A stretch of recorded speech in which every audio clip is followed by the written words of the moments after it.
I'm JB. This is the Back It Up Binge podcast, and I'm talking with the Honorable Ed Newman. Ed, welcome to the program. Thank you so much for inviting me. It's a good opportunity. Well, I appreciate you joining. There's so much that when I was preparing for this episode that I could talk to you about. You have a great career, great life, but let's start with your book, Warrior Judge. I bought it, I read it. To me, it's a must read for any Dolphins fan, for any NFL fan, and for anybody who wants to just understand what perseverance is all about and goal setting. You don't come out and explicitly say that, but that's what one of the things I got from the book. What made you co-author this book with your daughter, and what was the process? I started out on my own, and it was very difficult. It was very brainy, very nerdy. It was about what are the influences and forces that go into a person's character and his achievements and all that stuff. The next sequence that happened, I've been dabbling with that for 10 years. I had a reservoir of hundreds of stories from playing ball.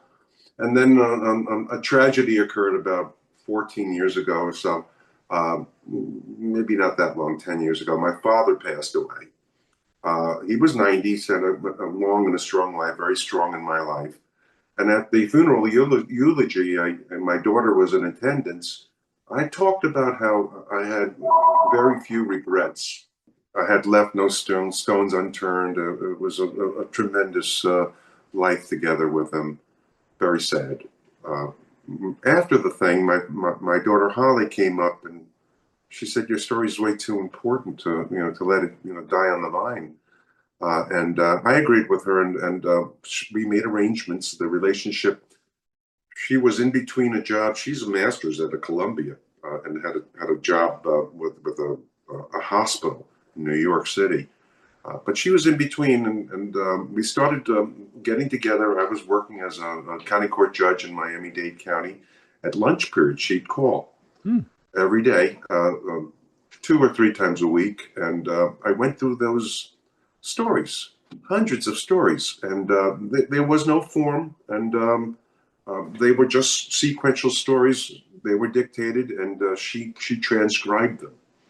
And we started seeing some things. We started moving things into in chronological order, and we fell into a little anecdote where my father is talking to a very young Ed Newman about how to be a better person, and the story of the Old Testament Samuel, Samson, came up, and I liked the story. And it occurred to Holly and I that I was somewhat of a later day Samson. There were parallels. He was a judge, and I became a judge. He was a great athlete and a warrior, and I became a great athlete and a warrior. The fact of it is, it's a time-honored story of the local champion, I put in about my own community, the Jewish community, the negative reaction to sports that I got from my folks and my grandfolks, my father becoming a saving force for turning that conflict between academics, oil, and water, which is sports, or vice versa, turning it into a successful formula about developing a reputation and having credentials to get into Duke University, for instance, or to get into University of Miami School of Law later on. There were lots of other things. It was chronological of just the historical record. It was a memoir in a true sense. It was an insight, basically talking to my grandchildren. I have 5 boys, and it's like a guidebook or a menu book that it's a love fest. I love all the characters by and large, they were all meaningful and informative and transforming. Really, a good opportunity to tell the story about what it was from when you're on the carpet. this isn't the glamour of the Super Bowl. This is like you're smelling the body odor in the locker room. Uh, uh, there Oh, is a very, very day-to-day presentation on a kind of a miraculous story. It culminates with I'm doing Super Bowls while taking finals right. at University of Miami School of Law. Plan B as Yeah. a Well, 13-year-old veteran. you touched on a ton of topics that we're going to cover here. Your dad being a warrior, Plan B is one of my questions for you. But let's a couple more follow-ups on this book. Again, great book, and everything you just said, I'm connecting to the pages that I've read. What was the length of time from the time Holly came up to you and said, "Dad, I think we should write this book," to the time it got published? We would have been doing it for, I loved it. We would have been doing it for 6 or 7 years. And it ended up being about 4 years. My son-in-law, Blair, said enough already. You're taking too much time from my wife. I need her to get back to business for their family. So it was about 4 years, and a year and a half was getting it on paper. And then the editing process was very difficult. Then getting a publisher and working to refine it and make it as easy a read as possible. What was the reaction from players that were either mentioned in the book or people that read it that weren't in the book? It was I was afraid of this, because when you talk about people, you might hurt their feelings. Now, not anybody said that their feelings were hurt. They said it was a love fest. I have very little that's negative. A few things, but the reaction was just amazing. Also, authors with ghostwriters. As far as I know, I'm the only one that was an author. For these biography memoirs. Zonka, Little, Griese. I'm not sure if Bornacani wrote a book. Shula, of course, but he's not and Schnellenberger, Mercury Morse, all have books. And I remember being at some events and talking about that with them. And it's just interesting. It's kind of cool to be in that lofty little crowd. Some of those guys are Hall of Famers, and I can only wish to be to be with that group.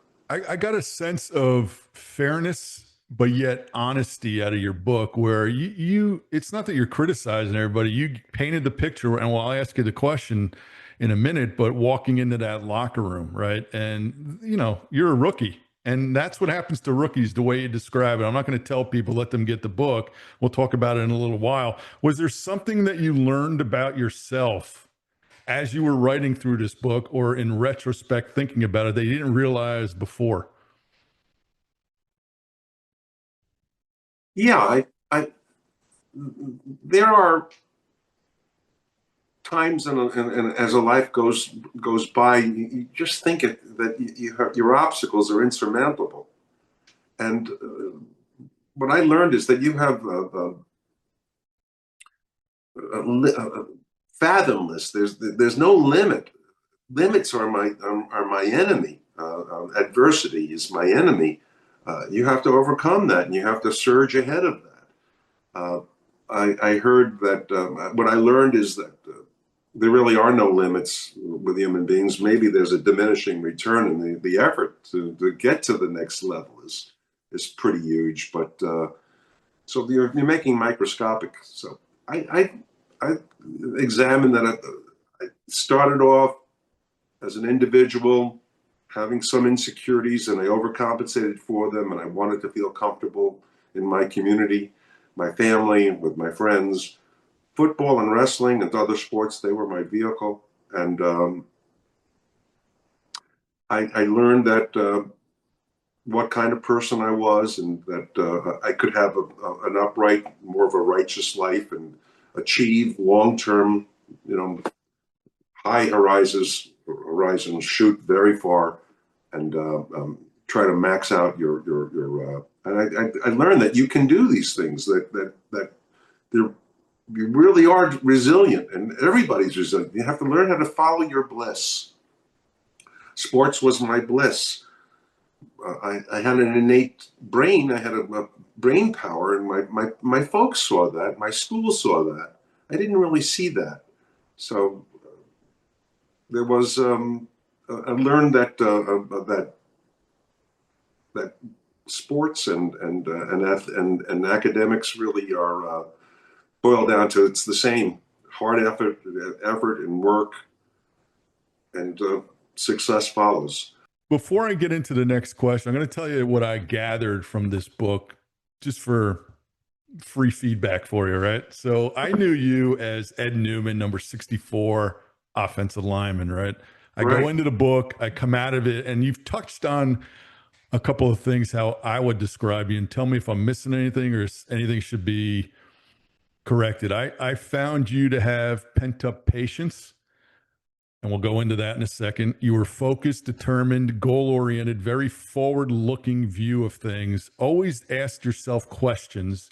You were driven, and there's a long list, entrepreneurial, non quitter, and your pain tolerance was off the charts. We could go into some of your injuries, but that's what I got from the book. So now I know Ed Newman as more than just that guy that lined up in the trenches. So for what it's worth, that's the message I got from the book. And I don't know That, if that you was want a to correct success. Yeah, any of that or add, but that's what I got from it. yeah. There's a subtle message. We made a reference as to the later day Samson and judges. If you recall the story, there were some points that don't meet very well. When did Samson become a judge? When did I become a judge? As an example, but I remember the movie just like a lot of people, and I remember reading the scriptures as well. I didn't crash an arena. It's interesting that he was in the Samson was in the Philistine uh, um, um, um, arena, which he destroyed when he was blinded and captured, and that he did his last final thing. For me, the arena is actually my body. It's a symbolic thing. My body breaks down at the end, and my grandparents who pointed the finger and said, "It's going to hurt you. It's going to hurt you. You're going to end up." So it becomes like a more of a theological thing. Is the worship of the body is maybe the wrong direction. It's the total righteousness that's academic, it's religious, it's social, it's athletic. Yeah. So there's another lesson that comes out of that. Before you hit college, though, and growing up, you had a huge support system, and you mentioned it along the way here in our discussion. Your dad was always there giving you advice. Your mom was always there saying, "Don't quit," although you did quit cross country, I think it was, even, and rightfully so, right? You're sort of pushed into that. And your grandparents were always there giving you, "Hey, you're going to get hurt. Don't I play was football." What was extremely that well like having loved. that? I was loved beyond compare by my family. I had a support system that was amazing. They strongly urged me not to go into football. They were afraid for my health, Right. and they found that they were all they were caring, and sometimes people who care can disturb you. And I was somewhat disturbed by my grandparents, by my mom and my dad. But you know what? When you're a kid, you need to have a good kick in the butt once in a while. And I wasn't doing my academics the way I needed to do it. Yeah, So no, it was they really that's one of you had a strong family unit growing up, and you can tell sure, that that had a positive influence on where sure. you His wound work, up. I had to copy his work ethic. My father is the hardest working human being I've ever seen, including myself. There you go. He was never he was away from home working hard over 12 hours every day. There you go. There you go. So you wind up going to college, and two things came out of me reading your book that I didn't realize. You say, I'll go to Duke, and you approach Duke and you say, I'll go here as long as I can wrestle, which is amazing to me because you're going on a football scholarship and you're risking that scholarship with wrestling. But I didn't realize how good of a wrestler you were. You were a two-time ACC heavyweight champ, but something happened during your college career. And what happened was you were prohibited by your coach to go to nationals. Do you look back now at not going to nationals and say, that's the one thing I may have missed out on? Yes, it's a vacant spot of what could I have done? Could I have achieved that? It was one of my major goals out of college was to be a national champion in wrestling. I'm not saying I would have done it, and Right. I voluntarily yielded to my football coach. You wind up getting drafted in the sixth round in 73. I didn't, when I was prepping for the episode, I didn't realize Leon Gray was drafted in your class. Now, he didn't make the team, but he goes over to New England and he stars over there, Pro Bowls, all pros. Talk Yeah. about your draft day experience getting the call. What was that like? And on that, Leon Gray was getting all pro honors as a starting tackle while I was still doing special teams. Right. Right.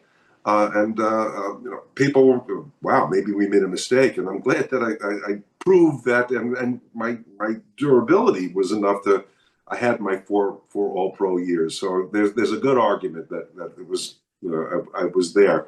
I was at Duke University back in 1973. Remember, the Dolphins had just finished their perfect season. Right. For my part, I was wrestling, and the football season was over. The draft was going on, and I'm wandering around the campus doing my school thing, and social thing, and the fraternity. I'm a Phi Delta Theta fraternity member. We had a house, and my room was right down the hall from the common area. Then those days it was one full telephone for the whole house of 40 fraternity brothers. And I got a call from across the quad. It's beautiful, Gothic buildings at Duke University. Come over, you got a phone call from, I think it's from the NFL. It was the second day. I was anxious. Steve Jones from Duke was our fullback, and he got drafted, and I was happy for him. And I wasn't sure if I was going to get drafted. My initial hopes, I hope I'm a first round pick. I hope I'm a second. But you know that there's not that much interest coming and knocking at your door.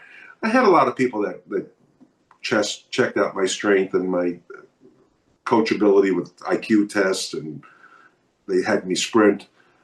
There were letters coming on, you interested? And I knew I was going to be drafted, but I didn't know how or when, and I was disappointed in the first day. The worst part is, all your friends, all your fraternity brothers, and even teachers and faculty, they're good luck to you today and all that. You're hoping that you're in the first 3 rounds or so. Right. In the second day, and it was in the 6th round. And last pick, the perfect season Miami Dolphins were the last pick of the round. So I was the last pick of the 6th round. I didn't really know. It was 17 rounds. I saw what that meant, that I'd been scouted, that I was a project. I needed to learn a little bit and get, step into the role. Wasn't a starter out of the gate, is how they predicted. And they were right about that, because I didn't know very much about the Dolphin system or offensive line play. And I was recognized by a great coach, now deceased, Monty Clark. He was San Francisco, and Detroit head coach afterwards. One of the most, he was a Shula-like person, a great coach. And he took me under his wing and said, I love your tenacity, your strength, your quickness, and it ties into Leon Gray. He said, this is Monty Clark saying, I'm sitting in the meetings, and you're a very talented athlete, but we've got Leon Gray, and that's a high investment, for the team. if you're going to make this team, you're going to have to step up and contribute this year. How? You're going to have to do the special teams. Yeah. Special teams to me was like, that's for the second team. And I had been kind of groomed as a first team player at Duke, and didn't think that I'd get winded. I couldn't run. I had to play football as an offensive lineman. So he would walk with me and he'd straighten me out. He said, "You got tremendous ability. You're way faster than any of our linemen. You can make a big difference on the special teams." And that's what happened. I think I made the team crashing into the wedge, and not gonna fumble on a kickoff on a kickoff return. They were covering a kickoff, and on punts and other things. I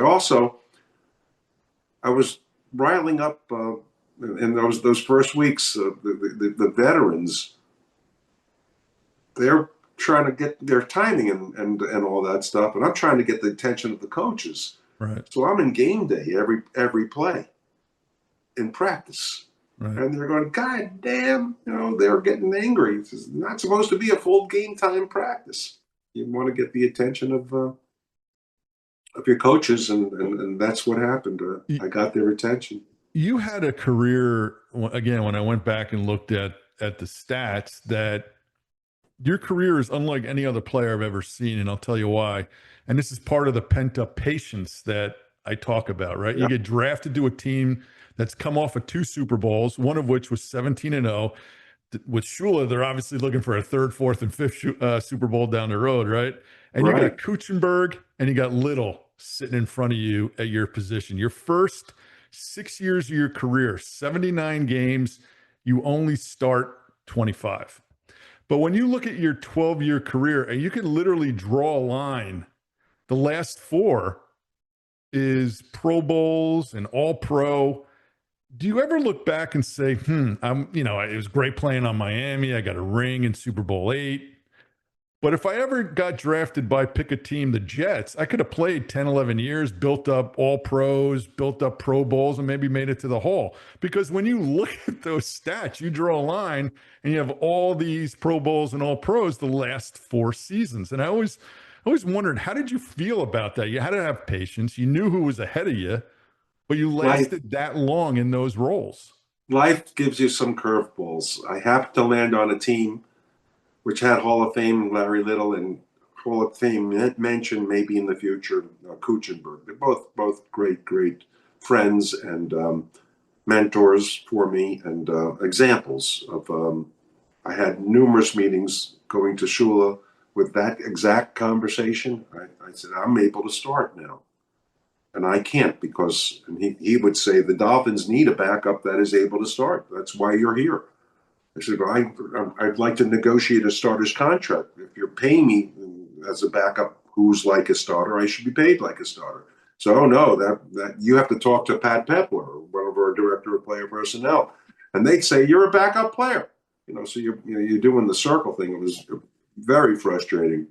I got some of the start times because Kuchenberg and Little were generous and teachers, and when the team needed them, and it happened first, our All-Pro left tackle, Wayne Moore, right?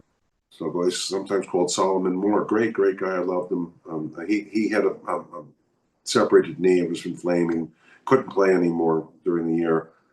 So Kuchenberg, without even blinking, said, "Of course, I'll help the team as left tackle." And I was the starting left guard that year. And those kinds of things were happening. And Kuchenberg, for his part, was an All-Pro, even though he was all the years at guard. He had 1 year at All-Pro at left tackle, which is kind of an amazing thing. For the situation with Larry Little is Norm Evans, another great offensive tackle, got picked up in the expansion draft. Seattle ended up in Seattle, and we had a vacancy, and the team knew that I was ready to go, and Little was probably the best choice for for being a tackle. And for most of that season, that's what happened with Little. And selfless and just great. Both of them were interested in holding on to their jobs, and I believe I helped them extend their career, and they knew that there was competition barking from behind. There you go. They better keep on going.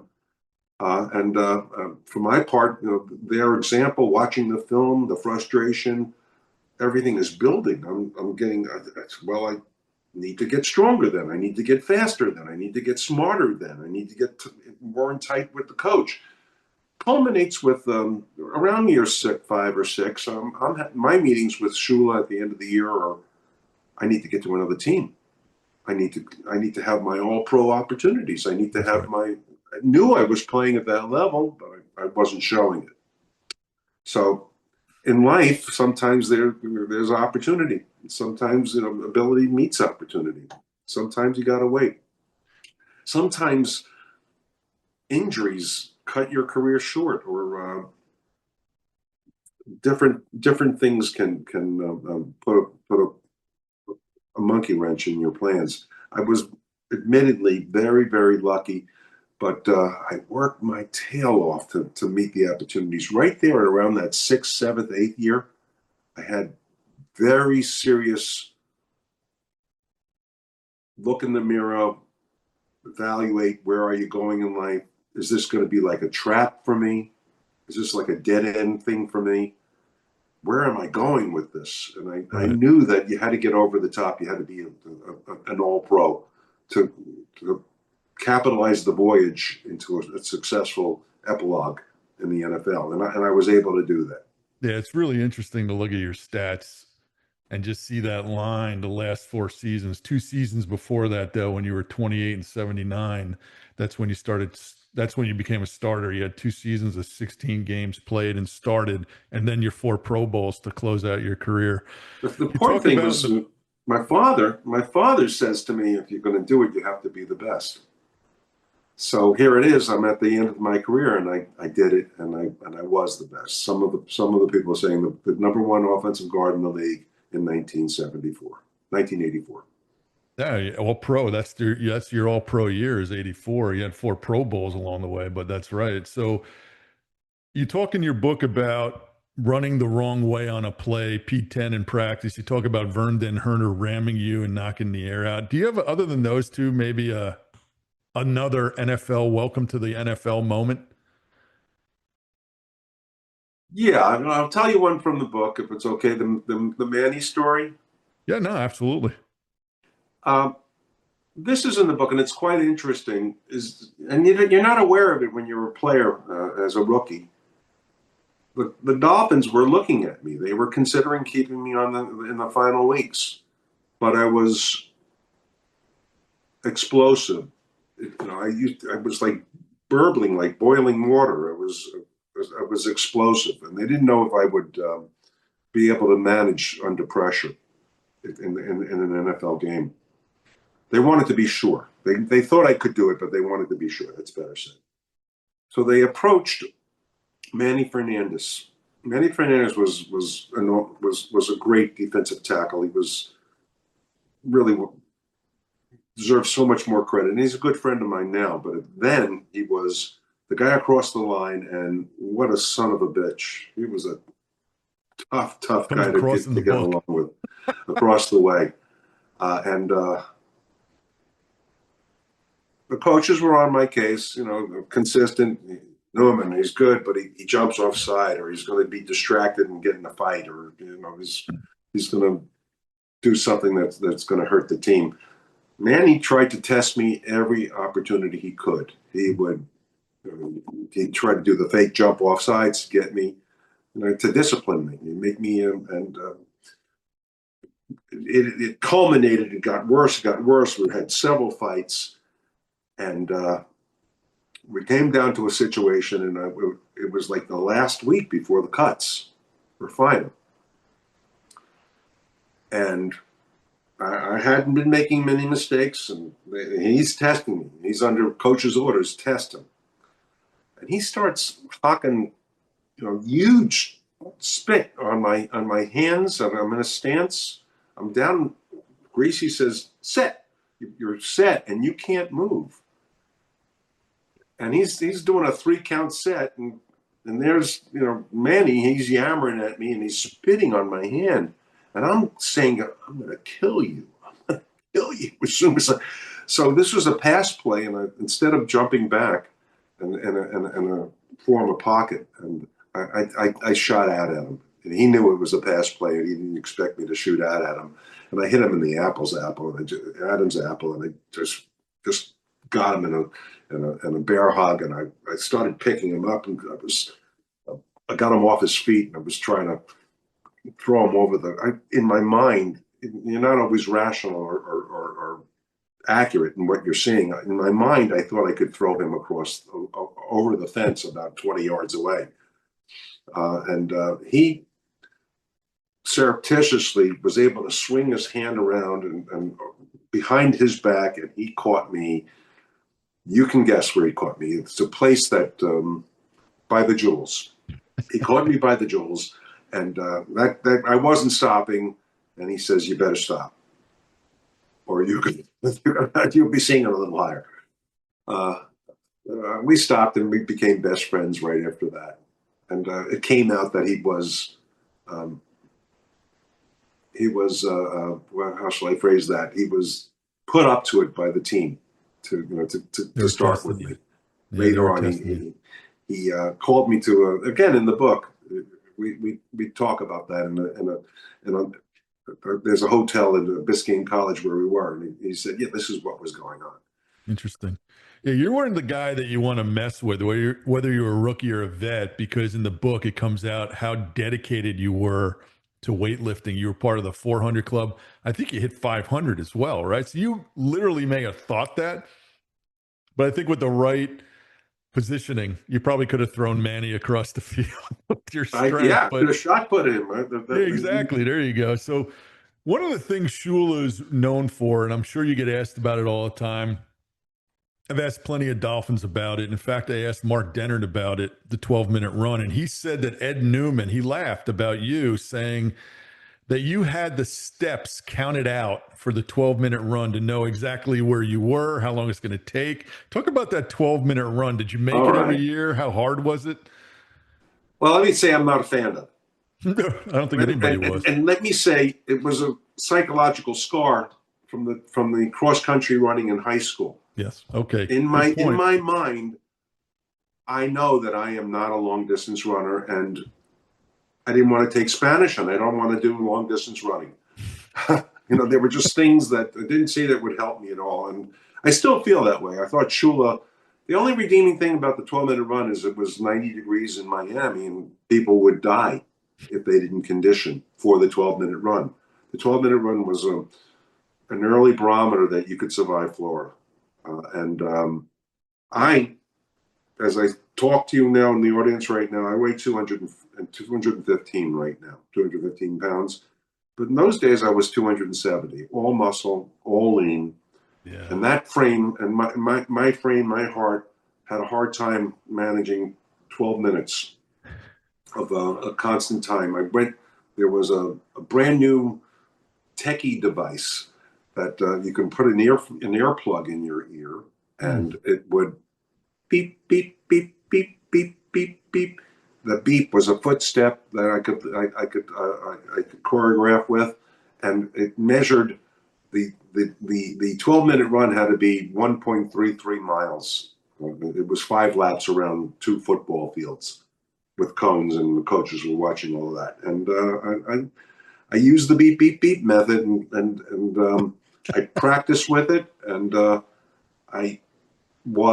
reason Bernard brought that up. It was a big event. I came in, and I was like an inconsequential guy in 1973, but by 1983, I was a very consequential player and an All-Pro already. So it's fun for younger players to laugh at the guy who looks like he's catatonic, about to collapse, coming along the fourth all the way to the fifth lap. But I didn't quit. And I never missed an opportunity to finish the. Shula's rule was, if you don't finish, you'll have to do it tomorrow. And if you don't finish it tomorrow, you'll have to do it the next day. So we got people to do it, and there was one season where I needed to run it the next day, and I finished it. And I finished it. Yeah, I can't imagine an offensive lineman. You mentioned your size being, in 90-degree heat and humidity. You get a guy like another guy interviewed was Lyle Blackwood. I'm sure he just breezed through it at his size, right? He did. Did you interview with Little? I did. Larry? I did. I didn't ask him about the 12-minute run, but he didn't have much success with it either. No, I think I may have asked him about it. I got to go back and look now. But I think he may have missed it once, and he told Junior Wade, or somebody told me that they said, yeah, I just tell Shula I did it. And that was, that was their workaround. But let's talk about Shula. You have a lot of mentions about him in the book. He seemed very supportive and professional with you. Dolphins #1, but if you want to do this, go ahead and do it. I support you. Do you have a good Shula story that you can share? Sure. Also in the book. I hope you don't mind. No, it's great. The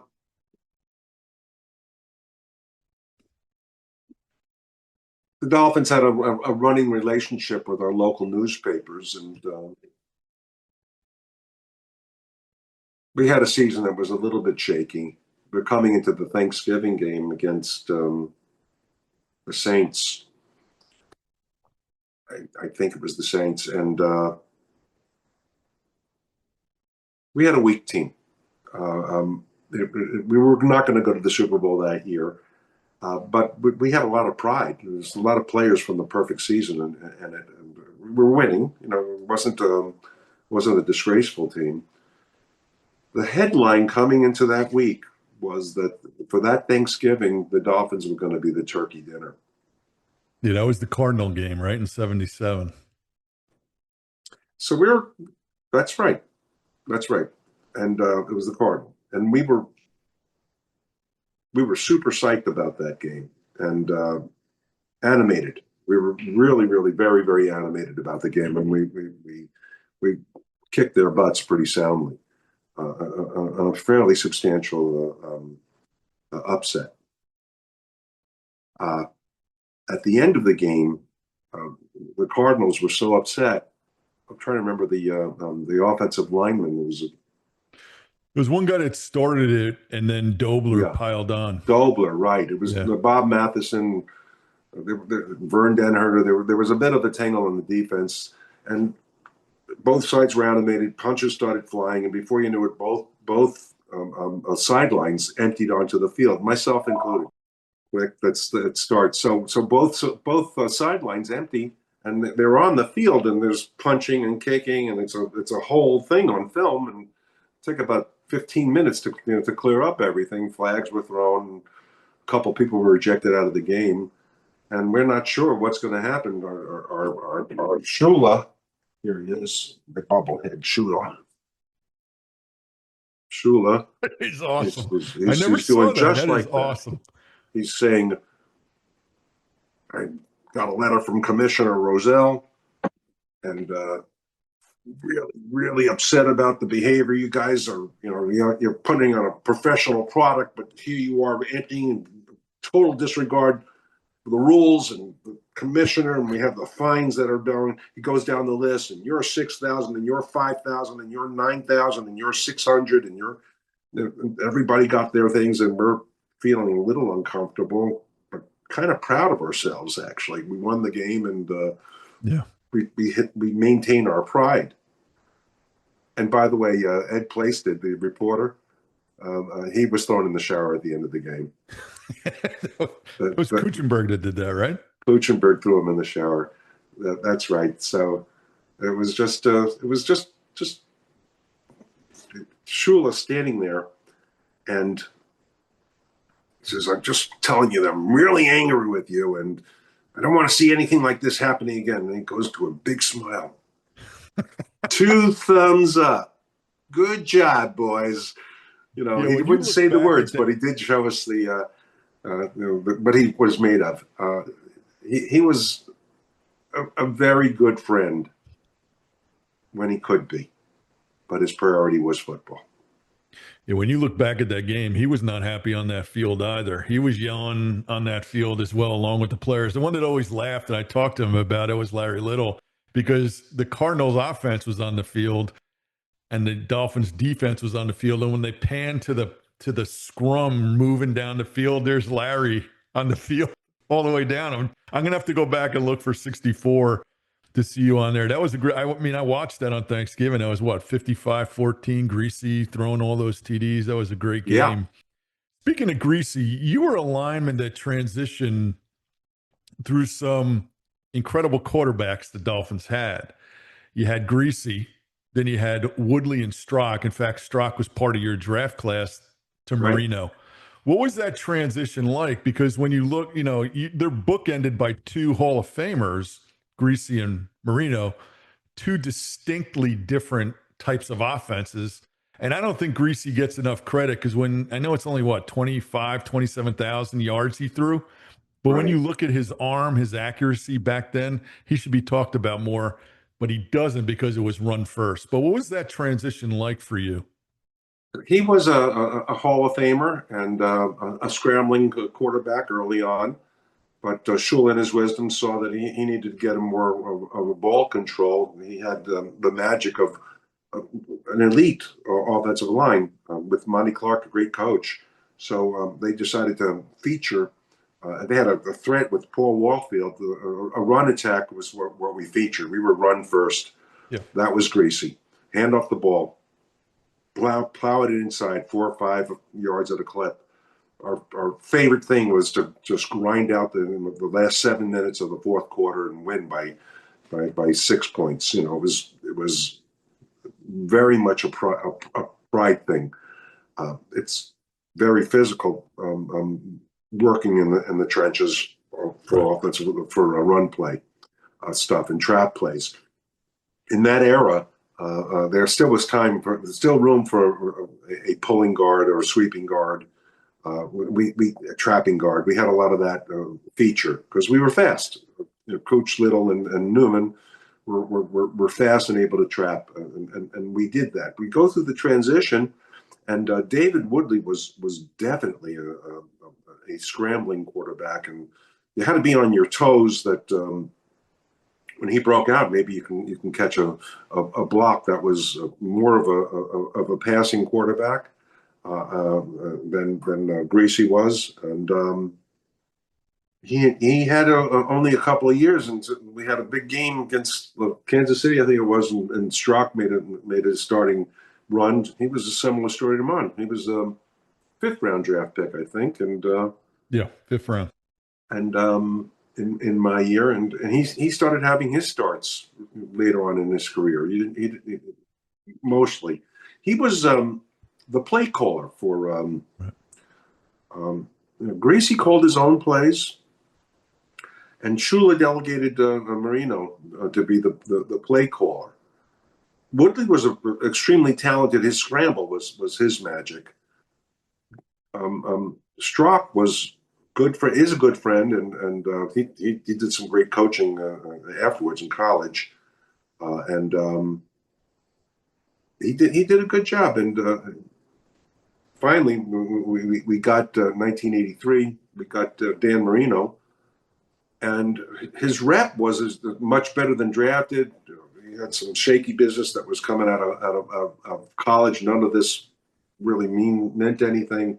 He's just a superb acquisition for the Dolphins. And Ed Newman had to figure out how to do pass protection when everyone knew it was a pass. Right. Um, frankly, between the two, I was very quick and I had good mobility, so I could handle a pass protection. Wasn't as bone jarring as in the trenches run play. There were some exceptions to that, like Joe Klecko, as an example. He was a bear to take Yeah. care of from the Jets, Hall of Fame now. Yeah, So no, absolutely. I do know what you're talking about as far as Marino's draft stock dropping, and I always There was always that rumor that the Dolphins started the rumor. Right? Oh yeah, Right? And I was like, hey, that's pretty good strategy. Too bad for Dan. He got his money in the end, but yeah. um, And he's yeah, still working for the team. yeah, exactly. So He's that a was good pretty friend. funny. So you towards the end of your career, well, actually concurrently in your career, and you mentioned it early on, Plan B, and it's prominently in your book. You always thought, looking forward, the end of football, what am I going to do? Your dad, big influence. Like I said, he had a radiator business. You got involved in real estate. You had gyms with fellow teammates that you owned. You went to the radiator business, but talk about your transition concurrently and afterwards from the NFL to where you wound up. There was a time in the 50s and the 1960s where you can have a mainstream career and also play football. But that time is long gone. Yeah. And more and more, over the course of my career, you need to have a full-time presence in the NFL. You have to be lifting your weights if you want to be competitive. You have to be doing your road work. You have to be that's a daily regimen. On top of that, you have to prepare for life after football. And as an example, real estate. And I took the test, I took the courses, I had the academics, but you have to hit the pavement. You have to take your client, Yeah. and you have to bring them in and cultivate them. They have to trust you. You have to get into the practice of that kind of business. And all of my cases were getting ready to close when I have to gear up for football in July. So it was a frustrating experience for me. I was an absentee, sometimes appearance for the gym business. I thought, well, it's something to capitalize on. I'm well known in my community, and I opened up 2 gyms. The problem is absentee, as so often the case. You don't have enough control to make sure you have a quality brand and Right. a high profit center that was going on. So I'm in an anxious, a restless type of mode. I know that football really is a vehicle to get you to a landing place after football. Your voyage can get you to a better place. And I'm wondering, what is that better place going to be? For a long time, I'm the heir apparent. I'm going to take over my father's business. He's in the manufacture and sale of car cooling systems, the radiator systems. And I thought I could do better if I could find out what an opportunity. That was the secret. And that's where your network of friends come. And I had my wife's brother, my brother-in-law Andy, and a very good friend, super supporter of the Dolphins, was in my local circle of friends. Michael Jendon, a judge, a lawyer, and a judge. They came up with they observed me as a person on day-to-day living. I was that guy that had 2 or 3 books I was reading all the time. Hmm. I never stopped. I was that guy that, the player rep. I would read the cases. No other player were reading the cases. I was well educated at Duke, and I was academically oriented at that point. And when Jendon and my brother-in-law Andy suggested, I said, that could work, but I really wasn't confident. It took a meeting with the dean of the university, and she said, "Sure, your credentials are fine. You take your LSATs, the law boards, and you'll get in." And I was a waiting list, but I did get in. From there, an interesting thing is I believed in myself. I never stopped believing in myself. But I knew that NFL is like a game of Russian roulette. You have the 6-shooter, you spin the chamber. That's a knee injury. You're not playing football that year. Right. Maybe you'll play. Maybe you'll go to school, or you fail out because there's just too much going on the football field. It's just too much for one person. It became a business of compartmentalizing. When I was playing football, I was only a football player. When I was training for football, I was only a football player.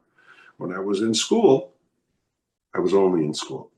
And I compartmentalized and suffered a tremendous amount of pain and suffering and anxiety and preparation. And I broke it down to hour by hour. There were days it was hour by hour. Forget about day by day or week by week. And before you know it, you're 6 weeks down the season, and you go, I can do this. I remember coming to the law school, University of Miami, thinking, my class is on the third floor. I got to go upstairs. In September, I could jump up there. I needed to have a wheelchair by December. I was so beat up after the Super Bowl. They almost talked about physically unable to go. And I said, no, I need to have this. I had just done a law school exams and a playoff berths and a Super Bowl. We didn't win, but it was a tremendous amount, and I needed a vacation. Kathy and I went to Hawaii in those days for the Pro Bowl as well. Right. Those were action-packed days. A lot of adventure. But that focus led to becoming a judge, which is a tremendous, when you really read this book, again, it's focus, determination, goal setting. You reached it. You're sitting in the courtroom and you have an interesting bailiff in your courtroom. Can you talk a little bit about how he became your bailiff, and how long did that relationship last? All right. My first year was 1990. And I inherited a bailiff, and I got another bailiff along the way. It's Mitchell Perez was his name. And very good friends. And it's government work, and he has a family with kids, and he's looking for work, and we're friends, and I only have his interest in mind. So I said, of course, and he gets a job as a customs agent, and I'm cut short. Mitchell is about to leave in a few weeks.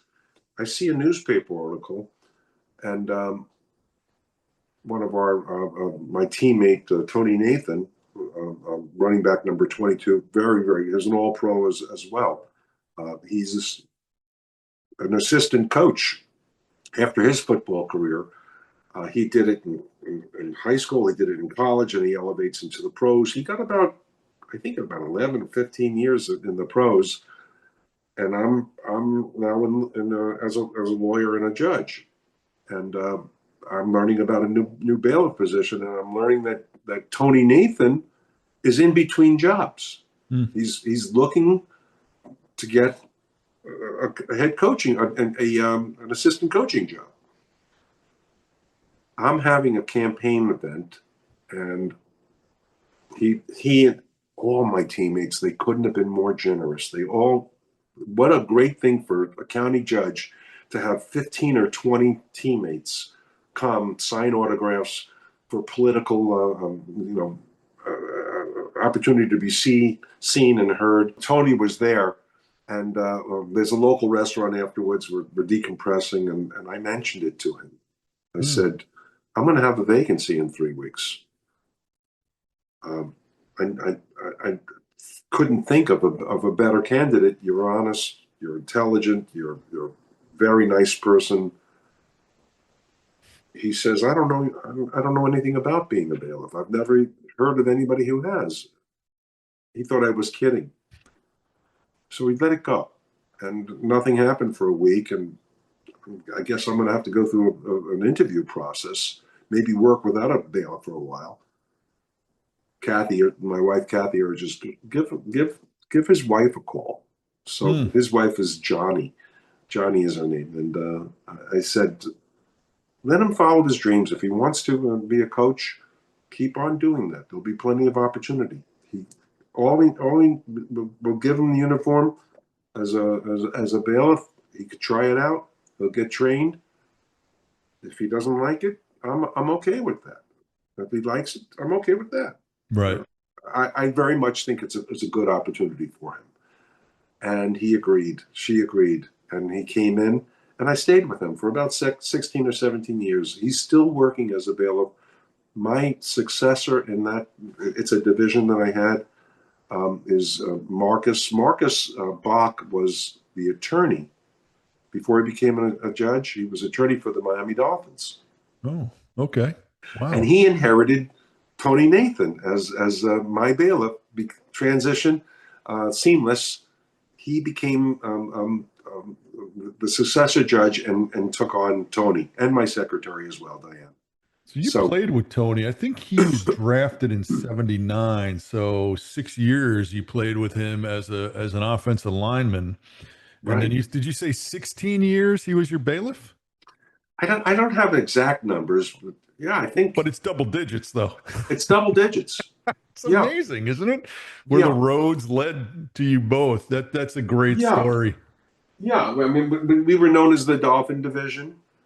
You know, the season came on. There would be banter about how Marino was doing, or That's great. what's going on with the new coach, That's great. and I loved it. There was nothing that was that disqualified. The football and the judging was very nice, and a lot of the lessons learned from Shula and from the NFL and from they carried forward, being accountable and responsible. All of that Yeah. carried forward into the court. Hey, this has been fantastic. Really enjoyed this conversation. One last round of questions for you. I call it the binge burn around. I'll give you a couple of names of players. Give me just back of the envelope initial thoughts about them. And you mentioned half of them already, so I have to be a little nimble here and go against the grain, right? And cut back here and change some of the names. But one of the names I had on the list, I'm going to keep. You already mentioned them. Your thoughts on why Bob Kuechenberg is not in the Hall? Because I know he waited every year. I read stories about him waiting every year by the phone, and he never got the call. Why did he not make the Hall of Fame? Why is he not in there? There's a theory, and there was a mention in the book about Ed Plested from the Fort Lauderdale Sentinel. Wrote that negative article, and that was the one where Shula has two thumbs up. Yeah. Placed it. All the reporters are kept outside. We take a little bit of a prayer. We're healthy, we're safe, and then they let the press in for interviews. And he had just written that scathing article. It was right then. Kuechenberg came up to me, and Langer, and Jim Langer came up to me, and others, and said, "Let's douse." Placed it in the shower. Placed it, resisted, and when I saw that, I stepped back. I don't want to be part of this. Kuechenberg manhandled Playstead, a member of the press, pulled him like a sack of potatoes. He was a very overweight man, and pulled him across the floor into the shower, and then doused him in the shower until he was stopped. And Langer was involved in that until he was stopped by. They ran in like they were high school kids. They ran in to save the reporter, and then they did everything they could to stop a lawsuit. Oh, okay. It could have been a lawsuit. They made nice, and that was that. On discussions many years later, Hall of Fame voter Ed Pope from the Herald Yeah. said that's the reason I could never let him in. That Kuechenberg attacked a member of the press. That was his perspective. It's a theme that I hear from other NFL players about the strength of the press with their candidacy, but I won't go into that. Let's go into a couple of defensive guys you probably went up against in practice. Bob Baumhauer. Huge man, just a never stops force, a very good friend. We practiced maximum each day. Nice man. We had a good relationship, and we socialized. We were friends. Not a lot of adventures with Bob and I, except in later years. We were businessmen together. Actually, he was a member of one of my partners in the Naughty Dolphin. Yeah. He was one of the five partners in that venture. Two more players. Nick Bonacani. Very smart, a role model. He became a lawyer while playing. Right. In the off, I think it was an off-season thing, maybe during the season. Talked with me regularly. We were friends. He was. I'd be surprised if he was about 205, 200. He was about 215, I think. He built 215 is what he weighed. I'm coming at him at 270, and there's just no way. But he swam through players. He was very fast laterally, shedding the block and then filling in the hole. You couldn't get your hand on him. And so he had great talent. Some of the great things he was defensive coach, defensive captain. And he knew where the play was going before the offense knew what they were going to do. There you go. He was a very, very close with Arnsparger and a defensive genius in his own way.